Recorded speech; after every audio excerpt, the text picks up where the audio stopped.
Hey everyone, back tuning into the fourth update for winter of 2015-2016.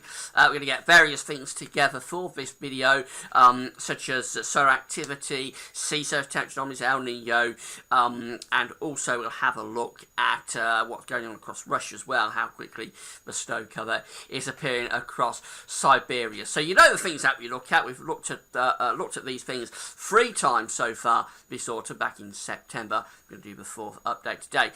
See how things have progressed over the past couple of weeks, because of course last week we didn't do this update. We did the seasonal model roundup last week, and that was very interesting. Actually, you haven't seen that video yet. There's quite a few cold models out there in that first seasonal model roundup video, so do check that one out if you would like to do that. But this update, this fourth update, may just temper a little bit of the enthusiasm that was building up last week off the back of that update. I know it's a pretty good update last week if you want a cold winter. I know about 80% of people watching this probably do want a cold winter, so that was a pretty good update. This one might just bring us down to earth a little bit, but we'll see how it goes, and I hope you enjoy the video anyway. I'm going to try and keep it under half an hour. I've been going on a bit too long for some of these updates, so let's see if we can keep it a little bit shorter for this one. Well, before we get on with that, just very quickly to mention the ads at GazWebVids.com. There's links to articles on all the pages at GazWebVids, so have a browse through the widgets and click through the links if there's any articles that you're interested in. You'll be able to go off and read that article, and because you're going from GazWebVids to where that article is, we get a revenue fee on what you're doing, and thanks very much for doing that. There's also video ads on most pages. They open up in the content. When you've watched them, they'll close back up again, and thanks very much for getting involved, and thanks for doing that. And just say this afternoon, we're going to start thinking a little bit about Christmas on a page that I'm going to create for Christmas forecasts and updates here at GazWebVids. This won't be a video, so if you're watching this on YouTube and you're thinking about maybe there'll be a Christmas update video appearing, it won't be a video. It'll be a written post here at GazWebVids.com. The Christmas update videos will start very soon. They'll be starting early November. I normally do them sometime around the 1st to bonfire night, sometime that sort of area. So it won't be long before the videos are started, but this one, just to get it going really, and to get the page up and running, is going to be a written post. So come back for that this afternoon. Right, let's get on with it, and we'll start off with the sea surface temperature anomalies in the Atlantic and in the Pacific. This was the situation when we did the last update on the, well, this chart was from the 17th of September, but the update was actually a few days after that. So, of course, the 2 areas that we're interested in specifically for these updates, the Atlantic and the Pacific. Pacific, first of all, obviously, it's this big red area through the equatorial part of the Pacific Ocean. That is the signature of El Nino. Warm sea surface temperature anomalies rising up to the surface, spreading across the equator. That is a very classic El Nino signature. Also interesting in this area up here, the northeastern part of the Pacific Ocean. And this cold anomaly, of course, through the central part of the northern Atlantic, although with warming, or there was warming taking place through the tropical Atlantic. Right, let's have a look and see the latest anomaly chart. This one was generated on the 1st of October. Let's deal with El Nino first of all. So, we've continued to strengthen the El Nino through the central part of the equatorial Pacific in particular. This again, the situation on the 17th. This area, or this is the area that we're interested in. Going forwards to the latest chart, again, further warming across the equator of the Pacific Ocean has occurred. So El Nino is continuing to strengthen. This is a strong event now. It is the strongest event since 1997, 1998. The UK Met Office confirmed that a few days ago with their latest update of the contingency planners guidance. So it's clearly strengthening, very vibrant red area, and it will continue to strengthen in this part of the equatorial Pacific through the remainder of the year. Now up in the northeastern part of the Pacific Ocean, quite interesting because we've got cooling continuing to occur up there. So this is the area that we're interested in, of course, around here. It's been very warm up there for the past couple of winters, and that's been tying in with a ridging that we've been getting in this part of America that's been sending the jet stream on a northwest-southeast trajectory across the states, and has been at least in part, going along with the cold winters that they've been having in northern eastern parts of America. Now, that anomaly in that part of the ocean is not as warm this year, and in fact it's continuing to cool. So that was the situation up there on the 17th.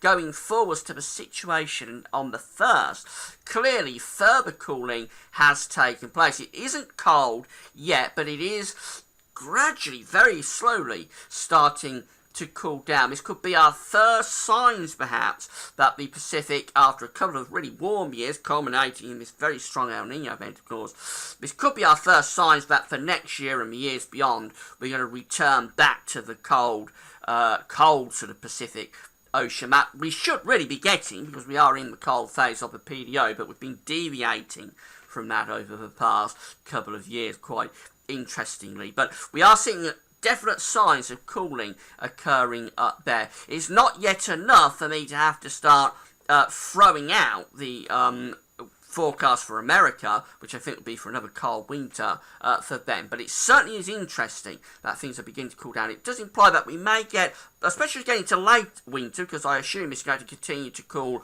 through the coming period, so once we get to late winter, it could be quite cold up here, and we may have to start thinking for late winter about a change in the pattern in America. This could be good news for us, but of course these changes in the ocean can take a long time to filter through in terms of the actual weather setup. So even though it may go quite cool by the end of the winter up here, it may change the pattern a bit for America. For us, actually, it could be further on before it would have any impacts, perhaps out of the winter period.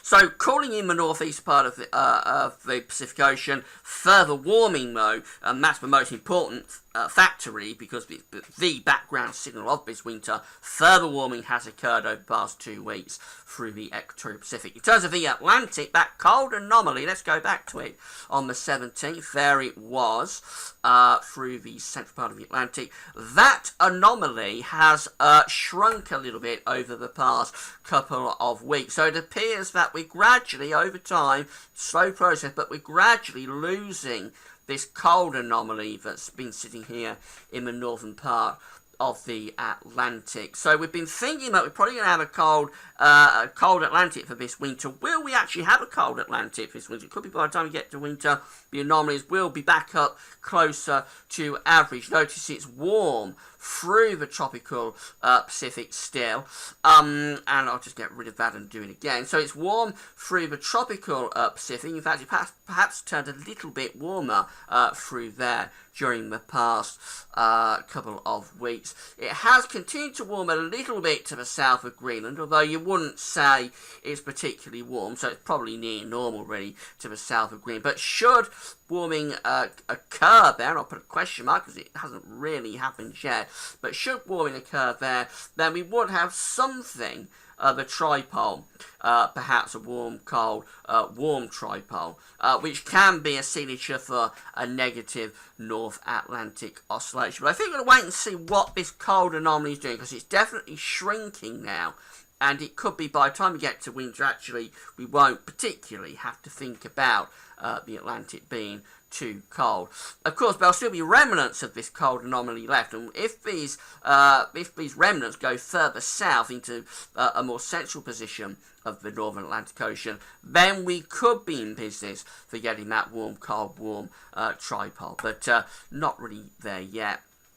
A little bit more on El Nino. Now, of course, in the last couple of updates, we've been concentrating on the winter of 1885-1886, because we've been, with the solar cycle, solar cycle 12, solar cycle 24, we've been running very similar with these two cycles. The cycle we're currently in, solar cycle we're currently in is solar cycle 24, and solar cycle 12 is back in 1878 to 1890. So we've been running very similar with the winter. I won't go into it in this video because I've covered this in depth over the past few updates. If you want to know about all of this, do check the previous updates out. But this is the winter that we're interested in on this chart from my good friend James Acril. This is the winter of 1885-1886, and we've been sort of speculating that because we've been closely aligned between these two solar cycles and the winters that have occurred in these two solar cycles, and they're all indicated here by these dark blue and lighter blue boxes. Because we've been closely aligned, we've been sort of speculating that maybe the coming winter, 2015-2016, will align with its counterpart from solar cycle 12, which was 1885-1886. If it does, we'll have a cold winter. And of course, further fuel was added to the fire in that the winter of 1885-1886 was an El Nino winter. So, again, appears to be lining up quite nicely in terms of solar cycles and in terms of the fact that both of these winters are going to be El Nino winters. James has given me a little bit of information, though, on the El Nino of 1885-1886. So this chart is showing us the sea surface temperature anomalies of the equatorial Pacific from 1885 to 1886, and also where we currently are now. So where we currently are now is this red line just here. That's the El Nino event that is occurring right now. This blue line is the El Nino event of 1885-1886. And what's quite evident is that the El Nino that we've got going on for this winter is significantly, very significantly, or it will be very significantly stronger than the El Nino that occurred during the winter of 1885-1886. So we're already, and it's still relatively early days actually, where we are with this red spot just here. We're already way above the peak of the El Nino that occurred in 1885-1886, which was just here, and you see it's further on because it was later towards the winter. So this this red line is going to carry on rising, really, and it's probably going to finish up somewhere around there, actually, above 2 Celsius by the time we get through to the end of the year. So clearly that is going to be a much stronger event. Will be up here somewhere. That will be a much stronger event than the El Nino that occurred in 1885-1886. Not necessarily saying that's going to have a huge impact. We can't guarantee, but whenever these events get very strong, it does throw things into doubt. And I say the last time I had a very strong El Nino was in 1998. That was an exceptionally mild winter. We'll actually have a look at a couple of charts for that at the end of the video. I'll have a look at a chart at the end of the video from 97, 98. So that was the last time we had an El Nino that was this strong, or in fact probably will be a little bit stronger than this El Nino. But we've probably got to temper our ideas that just because we're lining up with an El Nino event this year and in 1885-1886, we've probably got to temper things back a little bit in terms of our expectations, because this is a much stronger event, or it will be a much stronger event, already is a much stronger event compared to the El Nino of 1885-1886 that occurred with that cold winter in 1885-1886. I like to see the El Ninos, or La Ninas, generally weak to moderate. When they start getting strong, either El Nino or La Nina, when they start going into strong events, then I always get a little bit concerned from a cold perspective, and this El Nino is going to be a very significant event. Solar activity next, and it doesn't appear to be a great deal happening on the solar disk on our side of this today from solarham.net. Actually, solar activity is moderate though, so it has crept up a little bit. James has given us another chart here. This is plotting solar activity, sunspot activity for this solar cycle 24. So we start off with solar minimum here in 2008. We've got the peak of solar cycle 24, which occurred at start of 2014, just there. This is where we are now in this sort of zone here. And through the summer months, we saw a incremental decline in solar activity month by month. But this, I'll just get rid of all of these blue areas, and this spot just here, this red spot just here, takes us to September, up to September in terms of sunspot activity. You can see what's happened from August to September. August is just there, September's just there. You can see that sunspot activity has increased through the course of September. So are we sort of seeing another increase in solar activity that's going to take us through into winter months? Be very interesting to see whether we are. We know we're running with this solar cycle very close to solar cycle 12, and solar cycle 12 had one final pretty big push up in activity. This could, just saying, could, probably isn't, but it could be the start of one final push in activity. If it occurs around the winter months, of course, that will niggle the jet stream, it will enhance the jet stream, and lower the risk of winter blocking. So we need to see over the next few weeks exactly where things are going with solar activity.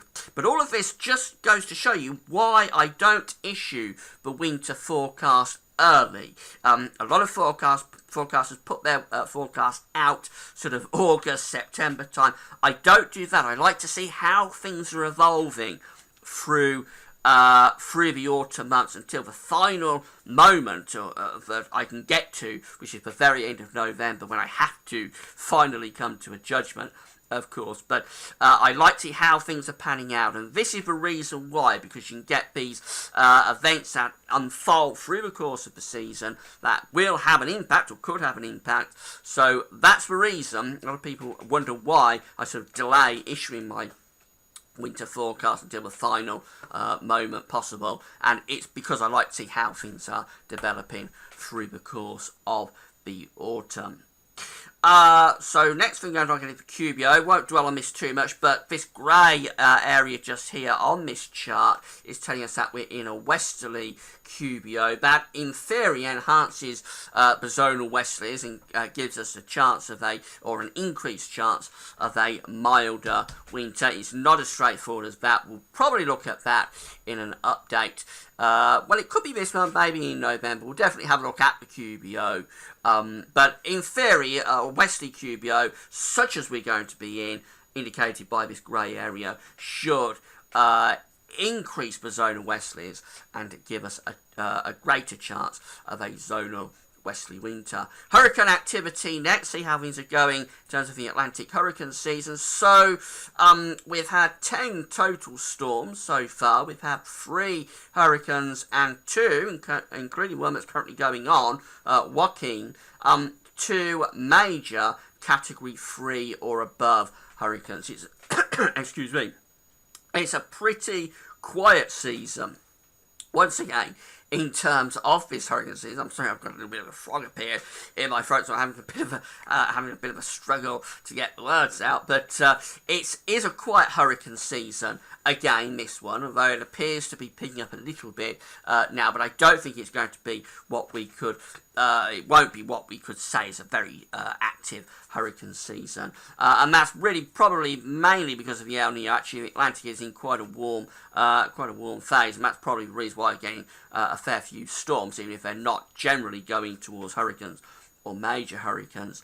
But the reason I like to look at this is because hurricanes are transporting heat from the tropics into the polar regions, and when you get a very active hurricane season dumping a lot of heat from the tropics into the poles, that can later translate back into chance, or an increased chance of blocking. So very often you get these very active hurricane seasons, and the winters after them will coincide with a fair amount of blocking. I don't think this will be a particularly active hurricane season, but it's probably going to be more active than the last couple, interestingly, even despite the El Nino event that's going on. We will continue to monitor. We've turned the corner now in terms of Arctic sea ice, so this black line is telling us where we are with the melt season of 2015. Been a pretty grim year. Again, I won't go over this because we've already gone over it in depth, where we rank in terms of Arctic sea ice melt compared to other years. But the good news, if you worry about these things, is that we're on the up now. The refreeze has begun. You can see from the uptick of this black line that, yes, ice cover is beginning to bound back. Of course, it always does as it gets to the point where it just can't melt anymore.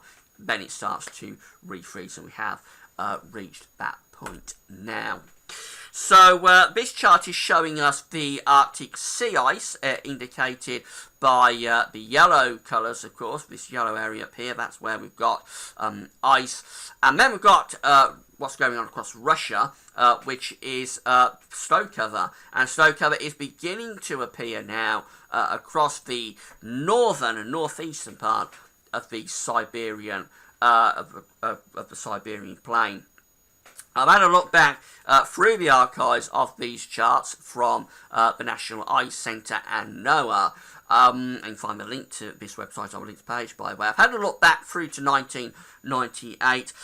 Generally, we seem to be running around average, so nothing particularly unusual going on there. That's about, for this early part of October, that's about where we probably should be. There's quite a few years that were lagging behind this in terms of snow cover across Siberia at this point. There's also quite a few years that were in front of where we are. So we're probably somewhere in the middle and about where you would expect us to be for this time of year. The closest match I've managed to find so far is 1999. So this was the position across Siberia. Notice vastly more sea ice, of course, up over the pole.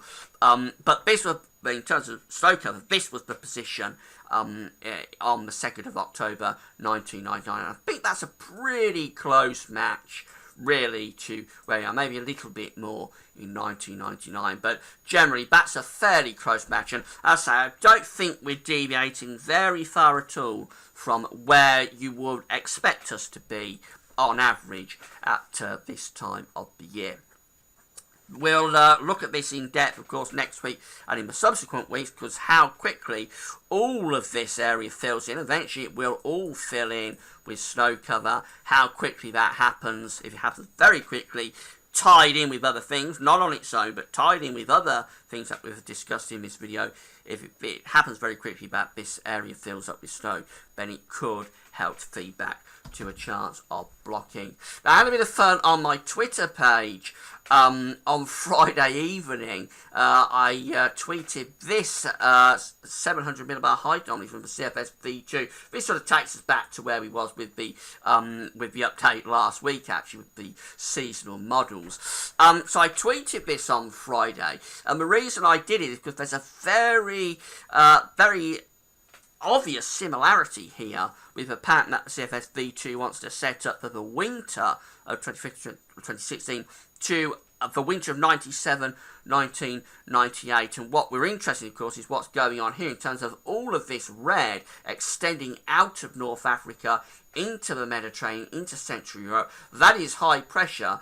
And with low pressure to the north and the west of us, what's happening here is that we've got a strong flow coming up like that, and then it goes down like that. And of course this pulls up very warm air from the south, so we would be dragging up, if this is right, we would be dragging up the air from the tropical Atlantic. We'd also be dragging up the air from the Mediterranean as well. So this could be an exceptionally mild winter setting up if the CFS V2 is correct with its pattern. And this is very, very similar to the winter of 97-98. And I've got this reanalysis chart that my good friend Stuart Markham sent over. So this is the 500 millibar height anomaly reanalyzed for the winter of 1997-1998. 98. And again, very similar to what the CFS is going for. Notice all of these green and yellow colours coming out of North Africa, extending up into Central Europe. That's the high pressure. We've got the ridging out to the west, the trough I should say, out to the west, and between the two, dragging up the air from the tropical Atlantic, also probably dragging up the air, or we was dragging up the air from southern Europe as well. So that was a very mild winter, exceptionally mild winter, of course, 97, 98. And there is a striking similarity, I'm sure you'll agree, to what the CFS V2 is showing for its height anomaly for this coming winter. Now, we know both of these winters are going to be strong. El Nino winters 97, 98 was a record-breaking El Nino winter. 2015, 2016 will probably not break the record in terms of the El Nino, but it will be a very strong El Nino winter, and there is most definitely a similarity there between those two patterns.